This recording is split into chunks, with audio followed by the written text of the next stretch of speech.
Welcome to the lecture of infratemporal fossa. अगर इससे पहले आपने टेम्पोरल फॉसा नहीं देखा है तो पहले टेम्पोरल फॉसा वाला लेक्चर जरूर देखें। So now we are starting with infratemporal fossa. अब देखो नाम से आ रहा है, इंफ्रा मींस नीचे, टेम्पोरल यानी टेम्पोरल रीजन के या टेम्पोरल फॉसा के नीचे या लोअर साइड पे जो प्रेजेंट होता है दैट इज इंफ्राटेम्पोरल फॉसा। अब आप देख सकते हो, देखो दो तीन चीजें मैं दिखा दूं। ये जाइगोमेटिक आर्च थी, जाइगोमेटिक आर्च, इसको काटा हुआ है, ठीक है। Then this was ramus of mandible, मतलब यहाँ पे आता है रेमस ऑफ मैंडिबल, तो वो भी कट किया हुआ है, देख सकते हो। ये कट कट सेक्शन है। रेमस ऑफ मैंडिबल को हटा दिया यहाँ से, जाइगोमेटिक आर्च को हटा दिया, तब जाके हमें दिख रहा है इंफ्राटेम्पोरल फॉसा। तो ये जो फॉसा है, ये जो जगह है, द स्पेस, इसको बोलते हैं इंफ्राटेम्पोरल फॉसा। तो देखो लिखा भी है, it is present inferior to temporal fossa. अब हम देखेंगे इसकी बाउंड्रीज क्या क्या है, तो जरा ध्यान से देखना, बहुत इजी है। इंफ्राटेम्पोरल फॉसा बहुत इंपॉर्टेंट होता है क्योंकि इंफ्राटेम्पोरल फॉसा में सारी मसल्स ऑफ मैस्टिकेशन आती हैं एक्सेप्ट फॉर मैसेटर। तो उसकी अभी हम बात करेंगे जब हम कंटेंट्स की बात करेंगे, यानी कि जब हम बात करेंगे कि इस फोसा में क्या क्या प्रेजेंट है, तब हम बात करेंगे मसल्स ऑफ मैस्टिकेशन की। But this fossa is very important, तो इसको ध्यान से सुनना, ध्यान से समझना। डायग्राम तुम्हारे सामने दिया हुआ है, तो देखो। सबसे पहले हम बाउंड्रीज की बात करते हैं, तो एंटीरियर बाउंड्री या anterior wall of this fossa is formed by, ये देखो ये मैक्सिला है, ठीक है, अपर jaw. So the anterior wall is formed by posterior surface of body of maxilla, है posterior surface of body of maxilla. Then posterior wall, basically posterior wall कुछ है नहीं, तुम देख सकते हो पीछे की तरफ कुछ भी नहीं है except for this styloid process. ये जो एक प्रोसेस प्रेजेंट होता है, यही इसकी पोस्टीरियर वॉल या पोस्टीरियर बाउंड्री बनाता है। तो तुम देख सकते हो posterior wall is open and it is limited posteriorly by styloid process of temporal bone. इसके अलावा यहां से पास कर रही है कैरोटिड शीथ।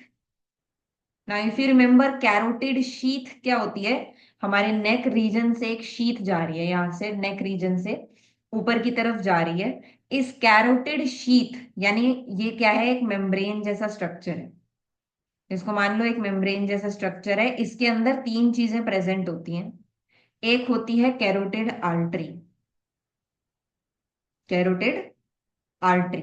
एक होती है इंटरनल जगलर वेन, और एक होती है नर्व जिसका नाम है vagus nerve which is your 10th cranial nerve. तो क्या तीन चीजें पास करती हैं कैरोटिड शीथ के अंदर ना, ऐसे कैरोटिड शीथ मान लो एक ऐसा मेम्ब्रेन टाइप का शीथ टाइप का प्रेजेंट है, उसके अंदर तीन चीजें होती हैं हमेशा। एक होती है कैरोटिड आर्टरी, यहाँ पर रीजन में कैरोटिड आर्टरी होती है। फिर तुम्हें पता है कैरोटिड आर्टरी दो पार्ट्स में डिवाइड होती है, external carotid and internal carotid. तो कैरोटिड शीथ में रहेगी internal carotid, external carotid carotid sheath से बाहर निकल जाती है। तो इनिशियली कैरोटिड शीथ के अंदर होती है कॉमन कैरोटिड आर्टरी, और बाद में होती है इंटरनल कैरोटिड आर्टरी, ठीक है। इसके अलावा इंटरनल जगलर वेन, और इसके अलावा एक नर्व जो है वेगस नर्व।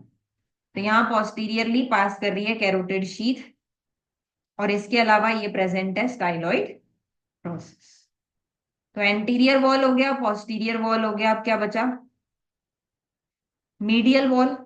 तो अब जरा ध्यान से सुनना, देखो मीडियल वॉल, मीडियल मतलब टुवर्ड्स द मिड लाइन। तो ये जो मीडियल वॉल है it is formed by this, जो ये पार्ट ऑफ द बोन नीचे की तरफ आ रहा है, इसको बोलते हैं lateral pterygoid plate of sphenoid bone. देख रहे हो, ये स्फीनोइड बोन का पार्ट है, और इस पार्ट को बोलते हैं lateral pterygoid plate of sphenoid bone. So medial wall of this fossa is formed by lateral pterygoid plate of sphenoid bone. And lateral wall किससे बनेगी फिर? देखो लेटरल वॉल मतलब बाहर की तरफ, राइट, लेटरली। एंड मैंने अभी बताया था कि यहाँ पे रेमस ऑफ मैंडिबल होता है, लेकिन रेमस ऑफ मैंडिबल को कट कर दिया गया है, यानी कि इसकी लेटरल वॉल बनेगी by inner aspect of ramus and coronoid process of mandible. बताओ समझ में आया? ये हो गया ramus of mandible. Ramus of mandible में दो प्रोसेसेस होते हैं, कोरोनोइड प्रोसेस होता है, एक कॉन्डाइल होता है। कॉन्डाइल की वजह से टीएमजे बनता है, बट ये वाला जो आगे वाला प्रोसेस होता है इसको बोलते हैं कोरोनोइड प्रोसेस। तो ये हो गया कोरोनोइड प्रोसेस। इसके अलावा हो गया ramus of mandible. So the lateral wall is formed by inner aspect of ramus and coronoid process of mandible. Done. अब इसकी roof, so the roof is formed by this surface, ये दिख रहा है? The roof is formed by infratemporal surface। देखो border नहीं है, surface मतलब ऐसा सरफेस होगा, सरफेस प्लेन। तो यहां पर सरफेस प्रेजेंट है, infratemporal surface of sphenoid bone. So the roof of this fossa is formed by infratemporal surface of greater wing of sphenoid। ठीक है। देन फ्लोर आ जाता है। तो फ्लोर अगर यहाँ पर हम देखेंगे तो floor is open along with the sides of pharynx and oesophagus. मतलब फ्लोर वाली जगह पे यहाँ फेरिंग्स और ईसोफेगस प्रेजेंट होगा, तो उसकी साइड्स पे ये फ्लोर बनता है। So it is open along the sides of pharynx and oesophagus. बताओ, हो गया सारा बाउंड्रीज खत्म। चलो अब हम आगे चलते हैं। पहले कंटेंट्स ऑफ जो इंफ्राटेम्पोरल फॉसा पढ़ना है ना, उससे पहले मैं तुम्हें दो तीन लाइनें बताती हूँ। देखो, जब हम मसल्स ऑफ मैस्टिकेशन पढ़ते हैं तो दो तीन कुछ कॉमन पॉइंट्स होते हैं जिनके बारे में हम पढ़ते हैं, तो जरा ध्यान से सुनना। पहली चीज हम पढ़ते हैं that all the muscles of mastication except for masseter are present in infratemporal fossa. चार मसल्स ऑफ मैस्टिकेशन है हमारे पास: temporalis, lateral pterygoid, medial pterygoid and masseter. Masseter को छोड़ के बाकी की जो तीन हैं वो तीनों ही इंफ्राटेम्पोरल फॉसा में प्रेजेंट होती हैं। यानी कि हमारा पहला कंटेंट जो हमें इंफ्राटेम्पोरल फॉसा में लिखना है वो हो गया हमारी तीन मसल्स।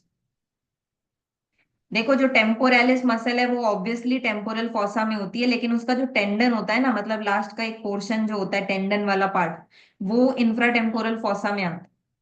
सो इसलिए टेंडन ऑफ टेम्पोरालिस मसल। इसके अलावा लेटरल टेरिगोइड, मीडियल टेरिगोइड दोनों ही मसल्स प्रेजेंट होती हैं इंफ्राटेम्पोरल फॉसा में। अब इसके बाद एक और बात बताते हैं। ये जो मसल्स ऑफ मैस्टिकेशन होती हैं they are all supplied by mandibular nerve. They are all supplied by mandibular nerve. And again, mandibular nerve is a branch of trigeminal nerve. तो तुम देख सकते हो इंफ्राटेम्पोरल फॉसा में ये नर्व भी आएगी, mandibular nerve and its branches which is going to supply all your muscles of mastication. तो ऑब्वियस सी बात है ये वाली नर्व भी यहीं पर आएगी। फाइन। देन इसके अलावा जो मसल्स ऑफ मैस्टिकेशन होती हैं they are supplied by maxillary artery. तो तुम देख सकते हो यहाँ मैक्सिलरी आर्टरी भी इंफ्राटेम्पोरल फॉसा का पार्ट होगी। तो देखो ये सारी चीजें रिलेटेड हैं क्योंकि मसल्स ऑफ मैस्टिकेशन इंफ्राटेम्पोरल फॉसा का पार्ट है। तो मसल्स ऑफ मैस्टिकेशन को सप्लाई करने वाली नर्व जो है मैंडिबुलर नर्व वो भी यही होगी, और इन मसल्स को सप्लाई करने वाली आर्टरी मैक्सिलरी आर्टरी वो भी यही होगी। एंड ऑब्वियसली उसको ड्रेन करने वाली वेन मैक्सिलरी वेन भी यहीं पर होगी। तो अब तुम देख सकते हो क्या क्या कंटेंट्स हैं। सबसे पहले देखो, muscles of mastication except for masseter, यहाँ पे मैसेटर नहीं आएगी। Then mandibular nerve and its branches, now other than mandibular nerve एक और नर्व होती है, that is chorda tympani, which is a branch of facial nerve. ये हम पढ़ेंगे जब हम फेशियल नर्व पढ़ेंगे।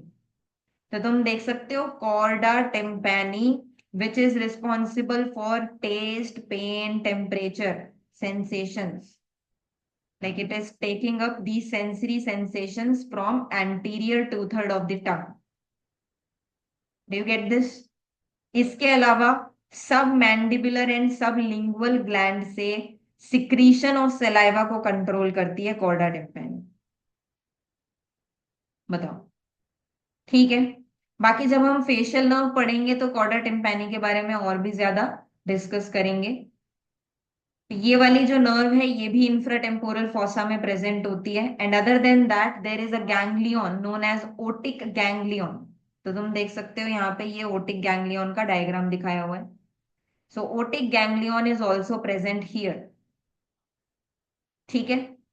नाउ वेसल्स में मैंने पहले ही बता दिया, मैक्सिलरी आर्टरी जो कि हमारी मसल्स ऑफ मैस्टिकेशन को सप्लाई कर रही है। इसके अलावा मैक्सिलरी वेन जो कि मसल्स ऑफ मैस्टिकेशन को ड्रेन कर रही है।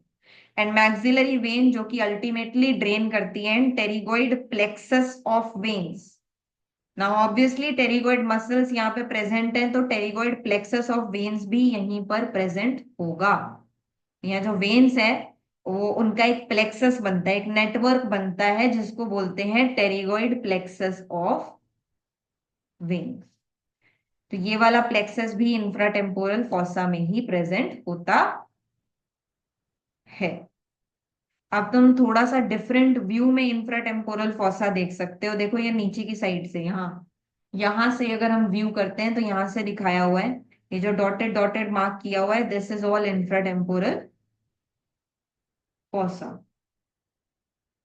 हो गया। So infratemporal fossa is also done. Next up we will do pterygopalatine fossa.